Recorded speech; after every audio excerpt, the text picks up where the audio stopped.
कोई बड़ी बात नहीं तन मन प्राण न्यौछावर। तन मन प्राण तो आप सांसारिक रूप में दे दिए, पूरा जीवन बर्बाद कर दिया इसी रूप में, पुरुष रूप में, स्त्री रूप में, अन्य रूपों में। कोई खास बात नहीं तुम्हारे तन मन प्राण न्यौछावर की, वो तो संसार में दे दिए तुमने। सांसारिक रूप जो पांच भौतिक है, दुर्गंध युक्त है, जो मल से भरा हुआ है, उसमें प्राण न्यौछावर कर दिए, तन मन प्राण न्यौछावर कर दिए। देखो ना कि कितनी ऐसी घटनाएं हैं। लगा कि अब नहीं मिल पाएंगे तो दोनों ने मिलकर जहर खा लिया, दोनों ने प्राण त्याग दिए। किसके? परस्पर शरीर के केवल परिचय में। पापाचरण करके, धन कमा करके सोचते हो परिवार को सुखी करके हम सुखी हो जाएंगे, कदापि सुख नहीं मिलेगा। संतास लाग्यो भूतेत्य फल कलनु मुह्यति कुदी, ऐ दुर्बुद्धि तेरा नाश हो जाएगा, तू समझ नहीं पा रहा तो भी मोह से युक्त है। इसलिए मानव जीवन ये अंतिम जीवन हमारा होना चाहिए। जो जो हमारे परिवार में हमारे साथी बने हैं, पत्नी पुत्र, सबका कल्याण करूंगा। जब 21 पीढ़ियां तर जाती हैं तो औरों की बात क्या। हे सच्ची मानो, तुम्हारा इतना महान बल है कि तुम अपने बल को जागृत करो तो तुम पूरे परिवार को क्या मम भक्ति युक्तो भुवनम पुनातो, पूरे मृत्यु लोक को तारने की सामर्थ्य आ जाती है नाम जपक में। राधा नाम मत भूलो, पाप कर्म के द्वारा कमाया हुआ धन सर्वनाश कर देता है, ये दिमाग में बैठा लो। जैसे तुम्हें कोई बढ़िया खीर दे और कान में विश्वसनीय आदमी बता दे विष मिला है तो खाओगे नहीं, ऐसे ही तुम्हें शास्त्र सम्मत बात बता रहे पाप का धन तुम्हारा सर्वनाश कर देगा, लेकिन तुम ये बात नहीं मानोगे। मत गिर इस अंधे कुएं में, मत गिर। ये संसार एक अंधा कुआं है जहां गिरने के बाद कुछ नहीं दिखाई देता। मरना ही मरना है, क्योंकि नीचे काल रूपी सर्प पड़ा हुआ है, वो तुम्हें डस लेगा। गृहांध कूपे पतितः, डस क्या लेगा, उसने डस लिया है, बस लीलना बाकी रह गया है। कितना? बोले 50 साल का हो गया। अब पता नहीं 50 मिनट है कि नहीं है, वो बस एक झटका लगना है, अंदर गए। जय श्री हरिवंश प्रपंच बंच सब काल ब्याल को खायो। काल रूपी सर्प ने तुम्हें पकड़ रखा, खा गया। 40 साल खा गया तुम्हारे, 50 साल खा गया, 60 साल खा गया। अब कितने सेकंड है, कितने मिनट है, कुछ पता नहीं। जल्दी करो, श्याम श्यामा पद कमल संग सिर नायो, किसी भगवत प्रेमी महात्मा के आज्ञा के अनुसार चल दे। गृहांध कूपे पतितः कदा मामुद्धृत्य मूढ़म कृपया स्वयैव कामादि काल ही गणैर निर्गीणम मातेव वृंदाटविनेश सेंकम। भाई, ये संसार एक बहुत गहरा अंधकारमय कुआं है। दूसरे रूप में देवर्षि नारद जी प्रचेता गणों से कहते हैं कि तुमने एक छिद्र देखा है, जिस छिद्र में प्रवेश होने के बाद आज तक कोई लौटा नहीं, उसी छिद्र में सारा संसार जा रहा है, माया अंधकार। इसमें जब से सृष्टि हुई तब से आज तक हम नहीं लौट पाए, अपने स्वरूप में नहीं आ पाए, अपने प्रभु के पास नहीं आ पाए। ये तो असीम कृपा प्रभु की हमें सत्संग मिल रहा है, नहीं हमें होश ही नहीं रहे कि मुझे करना क्या है, क्या कर रहा हूं, क्या नहीं करना चाहिए, क्या करके मुझे अपने स्वरूप की प्राप्ति होगी, कहां जाना है, मैं कौन हूं, कौन मेरा है, कोई मतलब नहीं, बस बढ़ा चला जा रहा है इस अंधकार में, छिद्र में। प्रचेता गणों को वैराग्य होता है देवर्षि नारद जी के उपदेश से। अगर साधु संग ना मिले तो कोई संसार रूपी अंधे कुएं से निकलना ही नहीं चाहता, अच्छा लगता है।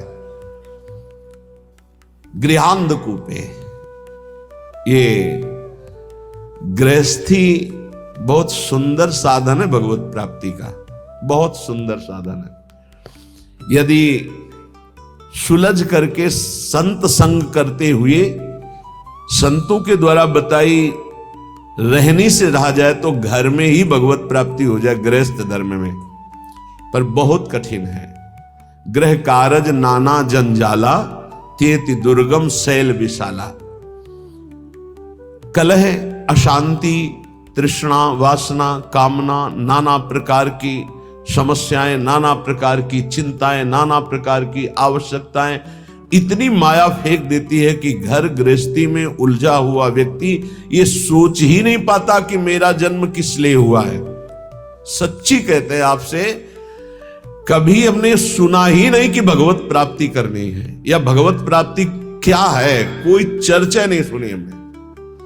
बस वही जहां चार लोग बैठेंगे, यार तुम तो बड़े भाग्यशाली भय, अपने लड़का का ब्याह कर लिया, अब कोई मिले तो यार हमारे भी लड़का करवा। यही प्रपंच की बात है, यही प्रपंच। हमने तो गाड़ी खरीद ली, हमने मकान बना लिया, हमने बस यही उपलब्धियां, यही जीवन का लाभ। कोई भजन, कोई भगवत प्राप्ति या कोई आवागमन से मुक्ति की बात कहीं आपको नहीं मिलेगी। अगर मिलेगी तो भगवत प्रेमी महात्माओं के संग से मिलेगी। ये हमने देखा है, खूब अच्छे से देखा है। सर्दी का समय है, आग जला ली, 10 लोग बैठ गए, 4 घंटे वही प्रपंच, एक बार राम कृष्ण हरि, एक बार भी नहीं। किसी के हृदय में भजन की कोई वृत्ति ही नहीं। गृहस्थी में हमने देखा। ये तो बड़े अहोभाग्य हैं जो अपने घर परिवार के सब कार्यों को सुव्यवस्थित करते हुए भगवत आराधना, भगवत प्रार्थना, भगवत सेवा, भगवान नाम जप, अरे हम इनको बहुत धन्यवाद देते हैं। दिन भर रिक्शा चलाते हैं, वृंदावन वास करते हैं, श्री जी की सेवा पधराए हुए हैं। कैसे बताएं कितने सौभाग्य इनके हैं। मरा जा रहा है प्राणी, केवल रुपया पैसा भोग सामग्रियों, मर गया फिर न जाने कितनी नीच योनियों में जन्म होता है। ये गृह कारज नाना जंजाला, तेति दुर्गम शैल विशाला। बहुत बड़ा पहाड़ है गृहस्थी का, जिसको पार करके भजन करना। गृहस्थी अगर थोड़ा भजन करके धर्म से चले तो उतने से ही भगवान प्रसन्न हो जाएंगे, क्योंकि बहुत कार्य उसके पास है। आप उन समस्याओं को नहीं समझ सकते हैं जो विरक्त भाव में है, क्योंकि अपने लोगों ने देखा ही नहीं उस विषय को, बचपन से निकल पड़े। लेकिन थोड़ा अनुमान लगा सकते हैं। जब हम पढ़ते हैं तो जब हमारी पढ़ाई की फीस, हमारे कपड़े, हमारे परिवार के लिए सब आवश्यक सामग्रियां, और वो एक आदमी कमाने वाला, वो भी एक किसान, उसके चेहरे की हालत देखो जब उससे कहा जाता है कि हमारी फीस महीने की दीजिए। हाँ हाँ देखो देंगे। एक किसान आदमी अगर 4 टमाटर खरीदने जाएगा तो गेहूं बेच के उसकी सिंचाई कितना कितना कितना का। एक आदमी नौकरी करता है, उसको एक सीमित अर्थ मिलता है, उससे पूरे परिवार का। वो भजन, भगवत प्राप्ति, मोक्ष प्राप्ति, अरे भूल जाओ, कहीं कोई चर्चा नहीं। हमने देखा है कोई चर्चा नहीं। प्रथम वर्ण में जन्म हुआ है तो भाई थोड़ा तो सुबह सुनो, जल्दी तैयार, ओम जय जगदीश, जल्दी तैयार करो, कोई मतलब नहीं है। तन मन धन सब तेरा, सब चिंतन उधर चल रहा है। उसको अपने कार्य में जाना है, हल जोतला है या अपनी ड्यूटी में जाना है, या भगवत प्राप्ति चिंतन। गृहांध कूपे, बूढ़ा की घर में जानते हो कैसे होती है, छोटा लड़का ला बस उसको डुलाते रहो, माला नहीं लेके बैठे लो। गीता भागवत सुनने का स्वभाव है नहीं है। बहुत बहुत बहुत धन्यवाद है जिनको गृहस्थी में रह के भजन करते हैं। यही शब्द श्री भगवान के हैं। देवर्षि नारद जी ने कहा, प्रभु धन्यवाद गृहस्थी को। जब मन काम आया तो पत्नी है, मोह आया तो पुत्र है, भोजन की है तो रसोई है, हर व्यवस्था है प्रभु। धन्यवाद तो उन विरक्तों को प्रभु देना है जिनको कई कई दिन भोजन नहीं मिलता, हर कष्ट सहते हुए, हर भोग वासना की जलन को सहते हुए आपके भजन में लगे। तो उन्होंने कहा, ये तो तुम्हारी बात परम सत्य है, एक काम करोगे? बोले प्रभु आज्ञा कीजिए। एक स्वर्ण के कटोरे में पूरा घी एकदम लेवल से, और कहा एक परिक्रमा लगाओ वैकुंठ की, एक भी बूंद घी नहीं गिरेगा, अगर गिरा तो सुदर्शन चक्र है पीछे। तो प्रभु ये कोई समस्या में फंसा दिया। बोले नहीं, करके आओ आप बड़ी सावधानी से, एक भी बूंद नहीं गिरना चाहिए। पूरा का पूरा चिंतन में एक बूंद गिरा तो पीछे साए मचे हुए सुदर्शन चक्र जी की। परिक्रमा पूरी करके आए, बोले प्रभु एक भी बूंद नहीं गिरा। बोले वो तो गिरा होता तो सुदर्शन चक्र जी आपको दंड दे देते, तो गिरा ही नहीं है। बोले प्रभु ये लीला क्यों कराए? बोले कितनी बार नारायण बोले? बोले नारायण बोले लेकिन सुदर्शन चक्र पीछे एक बूंद घी न गिरे, आप नारायण की बात कह रहे हो? बोले हाँ, गृहस्थी में ऐसे लाखों कार्य हैं, तुम्हें एक कार्य दिया सावधानी से करने का तो तुम भूल गए। गृहस्थी में लाखों कार्य हैं, अगर उन लाखों कार्यों को करते हुए वो मेरा स्मरण करता है तो धन्य है उसका जीवन। सच्ची मानना, बड़े बड़े परमहंसों के माता पिता गृहस्थ ही हुए हैं, बड़े बड़े परमहंसों का उदर पोषण गृहस्थों से ही होता है, बड़े बड़े परमहंसों के शरीर का वस्त्र गृहस्थों से ही मिलता है। आप गृहस्थ धर्म में रह करके यदि नाम जप करते हैं, अतिथि सेवा, साधु सेवा करते हैं, तो सच्ची मानिए वो आपको निश्चित भगवत प्राप्ति कराएगा, निश्चित। एक तपस्वी आजीवन कठोर तपस्या जितेंद्रियता से जिस पद को प्राप्त करता है, गृहस्थी केवल पापाचरण न करे तो उसी से उसे भगवत प्राप्ति होती है। बड़े अकिंचन संत, खेत में सरसों की खेती पक गई थी, उसे अमनिया की जा रही थी। किसान आदमी के कुछ भोजन फिक्स होते हैं, जब चना और सरसों की खेती होती है तो सिर्फ उसी की सब्जी होती है और परेठा या रोटी।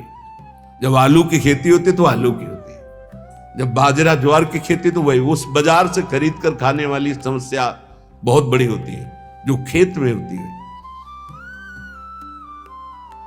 जो सदगृहस्थ होते हैं उनका कर्तव्य होता है एक बार वो खड़े होकर के पहले अतिथि का निरीक्षण करें, भोजन पाने के पहले। दरवाजे अगर घर में पा रहे तो दरवाजे के बाद उसी धर्म का पालन करते पिताश्री से खड़े होकर देखते थे। खेत में जब काम, तो एक मार्ग था, उसमें एक संत जा रहे थे, विरक्त बुलाया, कहा स्वामी दंडी सन्यासी तो कहीं विचरण कर। कुआं था नजदीक, बैठ कर पाए, वैसे हाथ में लेकर के बस आहा, बड़ा सात्विक, बड़ा पवित्र से, और कहा मुझे ऐसा लग रहा है कि आपके यहां भजन होता है। उनका क्या भजन होता है, किसान आदमी ऐसे? नहीं, तुम्हारे यहां भगवान की असीम कृपा है, इसका तुम्हें खुद परिचय प्राप्त होगा। गृहस्थी में थोड़ा सा भी धर्म महान उन्नति का कार्य कर सकता है। बस ये ध्यान रखे, इतना बुलावा है कि भजन नाम की कोई वृत्ति नहीं मिलती। कोई अगर भजन कर पा रहा है तो संतों की कृपा से। सच्ची मानिए, संतों की कृपा का एक अमोघ फल हम देखते थे। कभी का नहीं पड़ा था इस शरीर के जनक ने, कभी का नहीं पड़ा था। उनके गुरु पूज्य श्री स्वामी शारदा आश्रम सरस्वती जी महाराज आते थे, तो उनका बिना पढ़े लिखे पशु होता है? न रामायण, न गीता, न भागवत, न नाम जप, क्या कम से कम अक्षर का ज्ञान करके कुछ तो धर्म शास्त्रों का स्वाध्याय करना चाहिए। ये बात बैठ गई। तो मास्टर से प्रार्थना की किसान होते कि हमको ककारा और मात्राएं सिखा दो, तो रामायण और गीता पढ़ना सीख गए। हल जोतने जाते तो गीता, रामायण, गुरु की पादुका, गंगा जल, ये पादुका का ऐसा चरणामृत उतारते और रामायण और गीता जी करते। चाहे दिन के 12 बज गए हो 4 बजे से, फिर ये करने के बाद जब प्रसाद तो भगवान नाम कीर्तन, खड़े होकर आसपास देखकर, थोड़ा सा धर्म भी महान भगवत प्राप्ति का हेतु कर देगा। ऐसी संतानें प्रकट होंगी जो तुम्हारी पीढ़ियों की पीढ़ियां उद्धार कर देंगी। गृहस्थी बहुत बड़ा धर्म है, बहुत बड़ा धर्म है, इससे बड़ा कोई धर्म नहीं। ये मत सोचो जैसे लोग कह देते ना, अरे हम तो गृहस्थ। गृहस्थ का मतलब समझते हो हर धर्म का जनक, हर धर्म की उत्पत्ति उसी से होती है, हर धर्म की पुष्टता उसी से होती है, हर धर्म की व्यवस्था उसी से होती है। आप गृहस्थ धर्म को बहुत हल्के में ना ले, भगवान का अवतार भी गृहस्थ धर्म में ही हुआ है। दशरथ, कौशल्या जी, नंद बाबा, यशोदा मैया, देवकी, वसुदेव जी, कश्यप, अदिति जी, जहां भी देखो बड़े बड़े जो वीतराग अवधूत, भगवान को वश में करने वाले प्रेमी महात्मा या साध्वी, वो सब गृहस्थ में हुए। यहां जो कह रहे गृहांधकूपे, गृह में ऐसे अंधे बन करके लगे हुए हैं कि ना नाम जप से मतलब, ना धर्म से मतलब। बोले भागो, इस अंधकार कुएं से भागो और प्रकाश की तरफ। तमसो मां ज्योतिर्गमय, अंधकार से हटो, बार बार जन्म मरण के चक्र से हटो, प्रभु के धाम में चलो। हम सब प्रभु के हैं, भूल करके इस जन्म मृत्यु में चक्र में ऐसे फंस गए कि इस योनि में उद्धार नहीं कर पाए। तो 83,99,999 योनियां ऐसी हैं जिनसे आप मुक्त नहीं हो सकते। केवल एक मानव देह है जिससे मुक्त हो सकते हो। इसलिए कह रहे हैं जन्मान्न संख्यानि गतानि में वृथा, व्यग्रात्मनो देह गृहादि के हया। एक आते थे नैमिषारण्य के संत भगवान, पूज्य श्री माता जी ऐसा वर्णन करके बताते, वो ऐसे रहते थे, कभी ऐसे नहीं करते। उनको इतना अनुभव था कि पास कोई आए तो तत्काल नाम लेके बुलाते थे। कभी सुना हो या ना सुना हो, देखा हो या ना देखा हो, कोई भी हो, ऐसे आ गए शंभू, हाँ स्वामी जी, नाम लेके पुकारना, देखना नहीं कि यही वृत्ति सी पूज्य हरि बाबा की थी। उसे सदैव ऐसे ऐसे नहीं देखते थे, संतों का एक अपना नहीं। एक दिन वो आए और उन्होंने कहा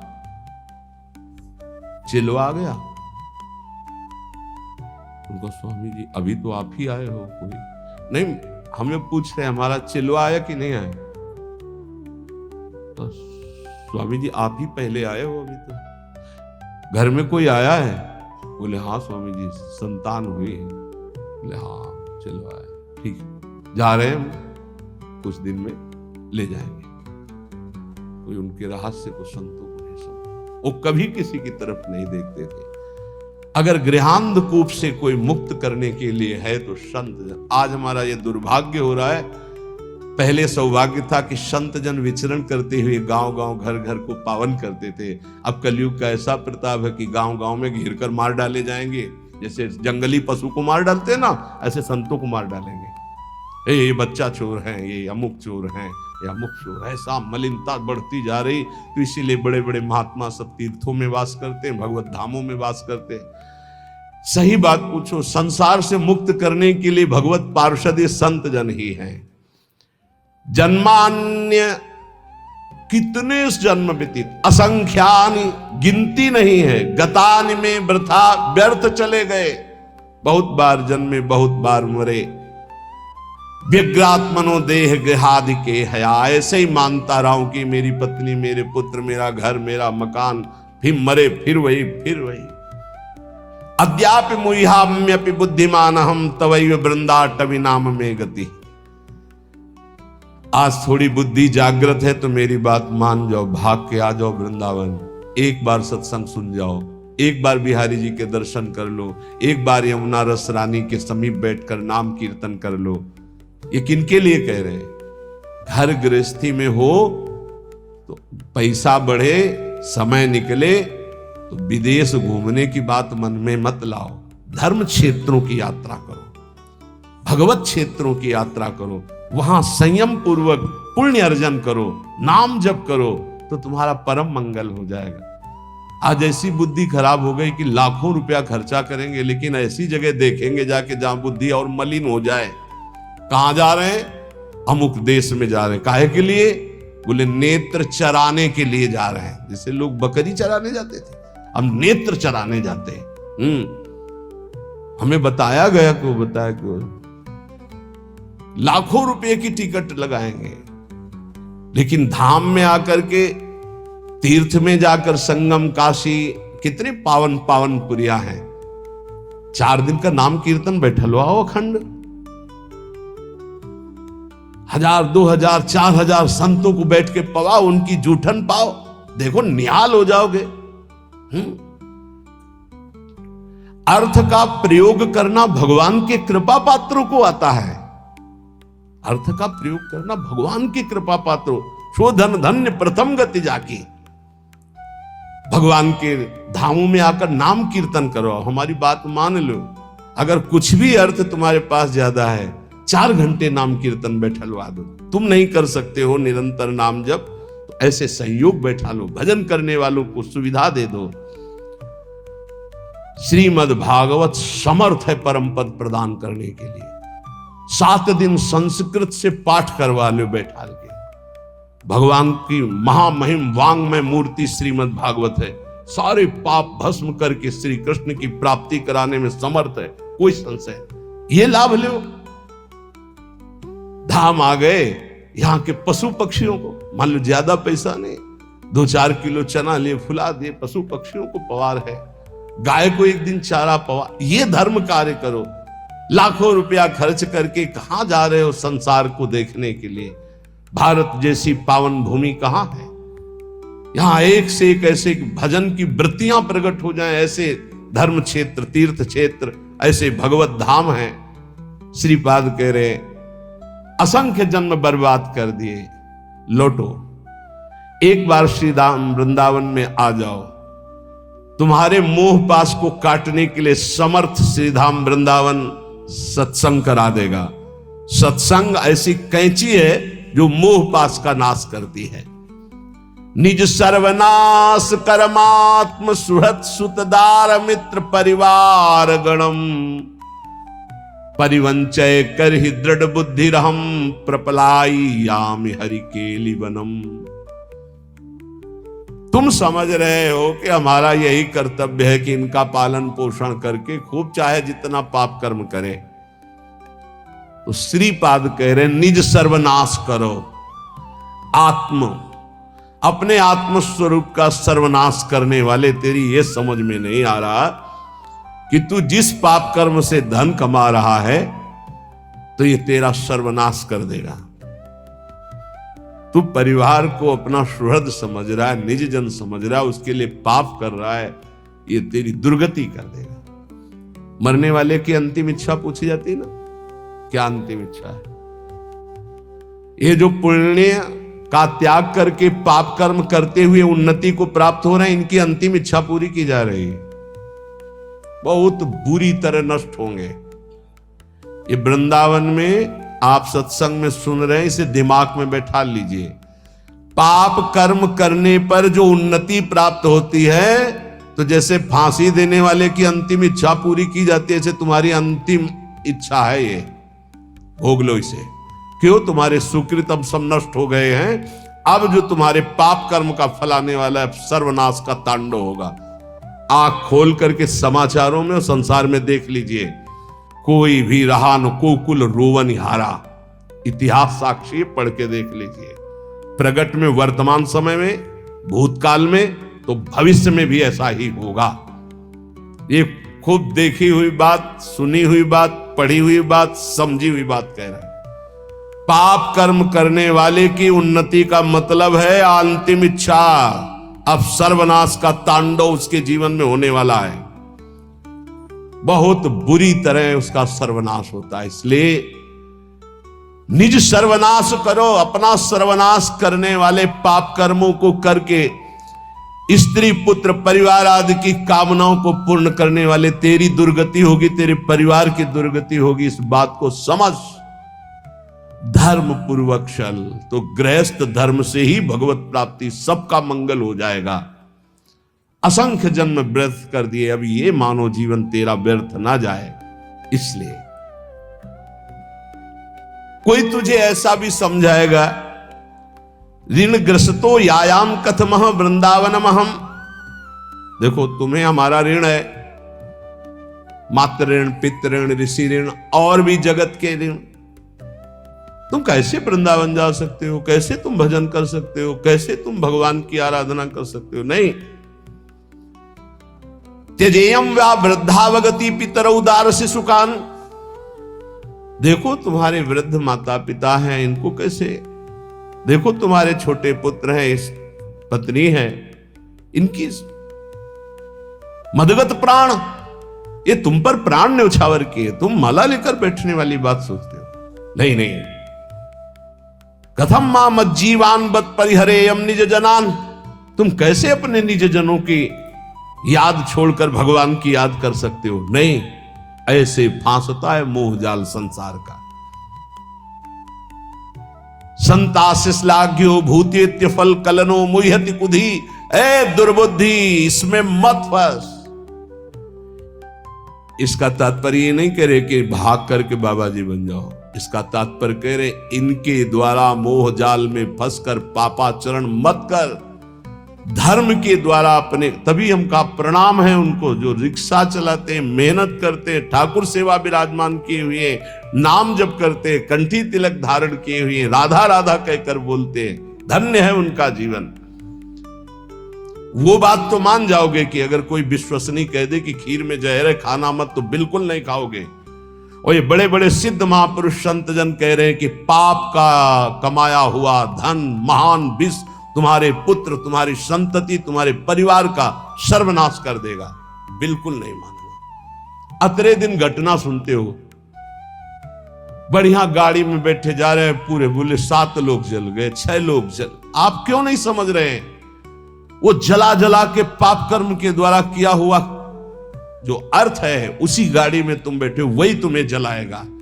उस समय दयावसन कहते बहुत बड़ी गलत घटना हुई, लेकिन अगर उसके कर्म को पूर्व में देखोगे और फिर आपको तो ये लगेगा यही होना चाहिए था। बहुत निर्दयता से पाप कर्म करते हैं लोग, बड़े गुप्त रूप से और बड़ी निर्दयता से। फिर जब वो अपना रंग लाता है, तब वो चौड़े पे प्रकाश में जब दिखाई देता है, तो दयालु हृदय ऐसा सोचते हैं कि भगवान बड़ा कठोर है, ऐसा नहीं होना चाहिए। लेकिन आपसे सच्ची कहता हूं, उसके निर्णय में पाई भर चूक नहीं है। जितना होता है बिल्कुल करेक्ट होता है, निर्णय उसका बिल्कुल करेक्ट। वो भगवान है, वो ऐसा नहीं है कि वो इतनी चूक कर दे। हम लोग बहुत गलती करते हैं, इसका सुधार केवल मनुष्य जीवन में ही हो सकता है।